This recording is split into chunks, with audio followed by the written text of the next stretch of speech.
Hey yo, what's going on guys, and welcome to my review of The Last of Us Remastered on the PlayStation 4.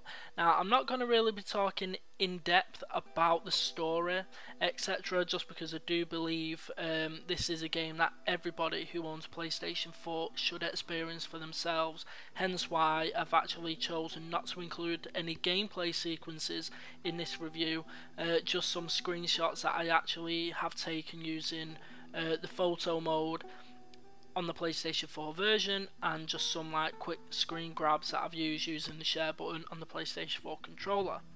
Now obviously The Last of Us come out last year exclusively to the PlayStation 3, won numerous Game of the Year awards. This update comes with higher resolution 1080p and a targeted 60 frames per second, so let's just talk about that a little bit. First and foremost, the game looks absolutely gorgeous. It really does. I think it's a testament to the talents over at Naughty Dog, just how good the artwork in The Last of Us is, and it's only lent itself even better to an increased resolution. You know, other things have also benefited. Obviously the 60 frames per second refresh, it really does feel a lot better to play. You do have the option to use a lot 30 frames per second, but I would recommend playing 60. It just feels a lot better, the controls a lot smoother, a lot more responsive. However, it's not a lot 60 frames per second. You will notice dips here and there, but nothing that will really take you out of the experience, nothing that really dampens or, you know, hurts the gameplay, especially in the combat situations. Like I say, graphically the game looks absolutely astounding. Some of the vistas, some of the views, some that you'll be able to see in the screenshots that I've taken just look absolutely gorgeous. You know, the character models have been increased, textures have been increased, draw distance is set to max. It's just a phenomenal looking game, and despite it being an end of gen PlayStation 3 game, it's even now one of the best looking games on the PlayStation 4. Obviously here and there you'll find some like low res textures, but they're few and far between. For the most part the game looks absolutely gorgeous. Audio wise, some of the best audio put into a game. You know, the sound of the infected, the clickers. You know, if you own a surround sound system, put it to use with this game. It was phenomenal playing this game in the dark with my surround sound system on, with the bass, you know, like I say, the runners, the clickers, the sounds they make. You know, you completely immerse yourself. The soundtrack itself is fantastic. You know, you can hear like the theme tune over this review that I'm making today. Completely beautiful. Gameplay wise, I mean, to be honest, like, to me the gameplay in The Last of Us isn't what it's all about. The gameplay is just kind of there. It's nothing. There's nothing game changing about it. There's nothing sort of phenomenal about it. You know, it's basically an adventure action game. You know, you explore. You know, you have this girl with you. You know, Ellie, and you sort of like teaming up to like solve like little miniature sort of puzzles, this, that, and the other, to overcome obstacles. Nothing really phenomenal, you know, it's just all encased in a beautiful, well told story. You know, I can't really fault the action pieces. You know, the game handles well in terms of like gunplay, in terms of melee combat, so I can't really fault it on that front. One thing I will say, because obviously I don't want to spoil the game, is the prologue is probably one of the best ever put in video game form. It's heart-wrenching, it's heartbreaking, and it deserves your undivided attention. I really like the ending as well. Again, I really won't get into it, but I think the ending does kind of set itself up for a sequel. You may beg to differ, but after playing the game again on the PlayStation 4, I think it really does lend itself to a sequel and sort of like the aftermath of what happened, and the actions that the characters actually took. You know, Naughty Dog are already talking about a sequel. You know, nothing's set in stone at the moment, but I think, you know, I think they have begun work on it, like, you know, just throwing around some ideas. That's what I do believe. What I would say though is playing grounded mode, which I did, and grounded mode is an extra difficulty mode that Naughty Dog actually patched in to the original game. The hardest difficulty is grounded mode. Basically what grounded mode is limited health, like 2 hits and you're dead, limited supplies, limited ammo, no HUD, better AI, you know, all things like that, everything you would probably expect with a harder difficulty. However, I think playing on grounded mode, it really did sort of bring to the forefront and really shed a lot more light on the faults of The Last of Us in terms of its game design, in terms of its AI. I'd go as far as to say a lot of it is really, really inconsistent. A lot of people may disagree, but this is just my experience with grounded mode.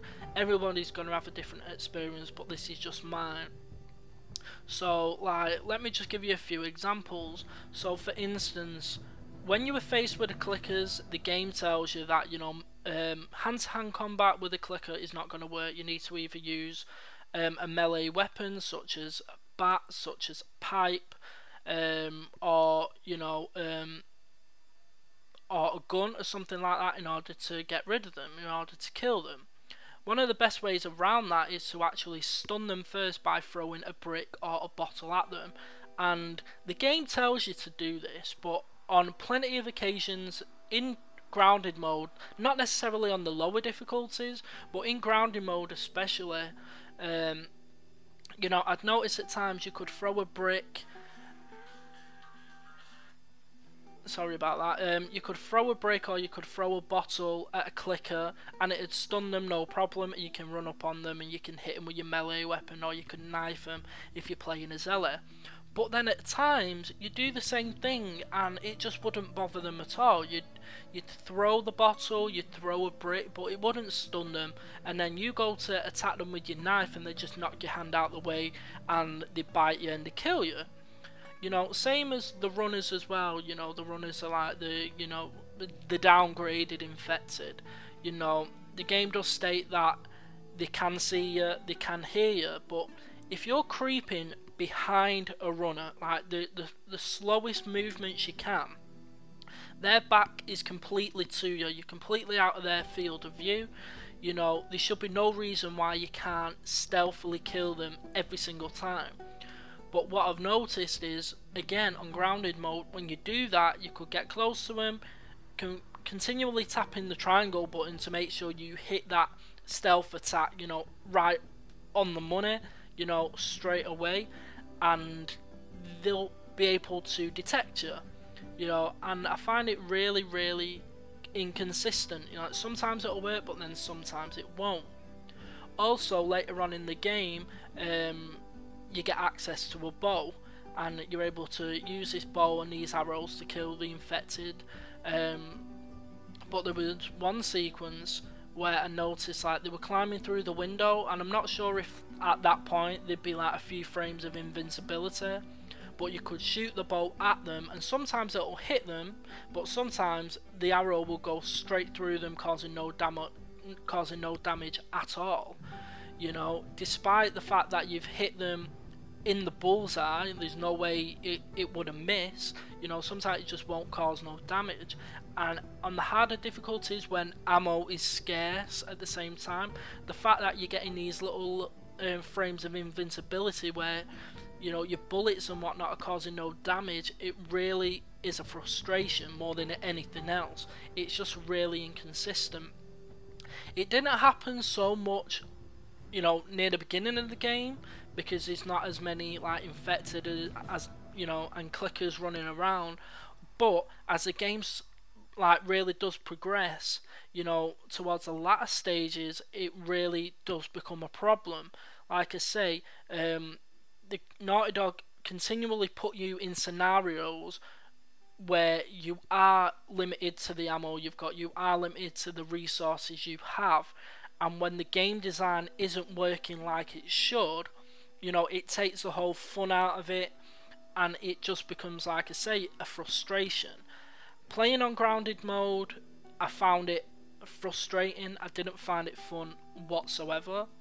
Now, that's just playing on grounded mode. I think if you play the game on normal mode, like a lot of people will, then you know it's a fantastic game. These little flaws, these little like glitches, bugs, whatever you want to call it, don't really raise the head that often for you to notice, because obviously it's an easier experience. But for those of you who are looking for, you know, if you're trophy whoring, if you want to get all the trophies, and you've got no choice but to play on harder modes, and I think it's gonna come to the forefront a whole lot more. It's still a phenomenal game, it's still one of the best out there, but on that particular mode, which is what I played on, these were just a few of the issues that I really had. Just the AI wasn't working as great, some of the game mechanics were not working as they should have. But that's about it for that. Also beat the Left Behind DLC, which I really loved. You know, basically the Left Behind DLC gives you the backstory on Ellie, telling you about her friendship with her best friend Riley and kind of what happened to them. You know, Ellie in the beginning, you know, she admits that she's been bit, she's infected, but yeah, obviously she's the cure. You know, why is Ellie immune? And it sort of goes into the backstory of how she got bit and that whole scenario, as well as what happened with her and Joel during a specific part of the game, which isn't really shown much in the main game, or it's another sort of section of it. So I really do like the DLC. The fact that that DLC come on the disc with the remaster version, as well as all the multiplayer DLC, you know, I think it's a great package. In terms of the online multiplayer, I mean, to be honest, I didn't really dive into it much on PlayStation 4, just because I was never really a fan on the PlayStation 3. I played a couple of matches and yeah, it was okay, but nothing that I really want to stick with. But you know, that's just me. A lot of people are really going to enjoy the multiplayer side of it, a lot of people really aren't. I definitely check it out if you pick this game up. If you've not experienced it before, check out the multiplayer, you might find something there you actually like.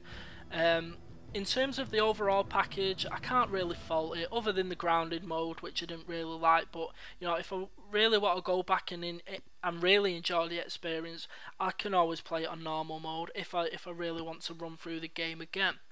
Everybody has that choice. But like I say, as an overall package, I think it's definitely worth your money, especially if you haven't played the game before. Then you owe it to yourself to play it. It really is a fantastic game. In terms of story, in the overall package, as I say, it's just a phenomenal game, and one that every person really should experience at least once. You know, for the money, you can't really complain, and the fact that it runs in 1080p at a targeted 60 frames per second, you know, it's just it is the quintessential game. Basically, you know, if you have a choice of playing on PlayStation 3 or PlayStation 4, PlayStation 4 every time 1080p 60 frames per second, but you always have the option to lock it down to 30 at the same time. And as this is a stepping stone to Naughty Dog producing games on PlayStation 4, you know, it looks that good. I can only imagine what the brand new Uncharted game is going to look like when that drops late next year. So that's it from me, guys. I hope y'all, that's my little review. I'm not going to score the game, I don't need to score the game, but I just wanted to like throw my thoughts out there and give a bit of a review for you. So as I say, I hope you all enjoyed. Hit me up in the comments section, let me know what you think, particularly if you played the game on grounded mode. Let me know what you thought of grounded mode and your experiences. And as always, if you're a new viewer, please don't forget to subscribe, click that like button, share the video amongst your friends. You know, really go out and buy this game. You owe it to yourself to play The Last of Us, possibly the best game on PlayStation 4. Debatable amongst a lot of you, I understand that, but for me it probably is the best game on the PlayStation 4 at this moment in time. So that's it from me, guys. I'm your boy Scatinio, and I'm out. Peace.